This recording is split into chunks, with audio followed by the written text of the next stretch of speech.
मेरी बेटी आज पराई हो जाएगी। चुप करे यार मम्मी, कोई जिंदगी भर के लिए थोड़ी जा रही हूँ, 2 दिन में फिर वापस आ जाऊंगी। धुलाई मिलते ही माँ बाप पिछाड़ के पीछे चले गए। चल तब जाए, वापस बैठी क्यों है? चल।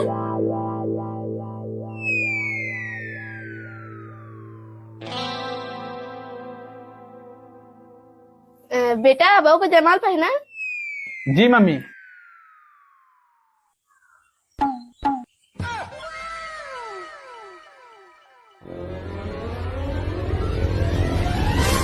छोड़ इसे। तू छोड़। अच्छा तुझे दिया नंबर? हाँ तो क्या तुझे दिया है?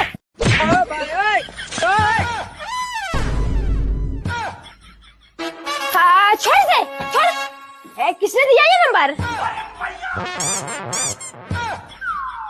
भाई मैं टट्टी लगी है, आ रहा हूँ 2 मिनट में।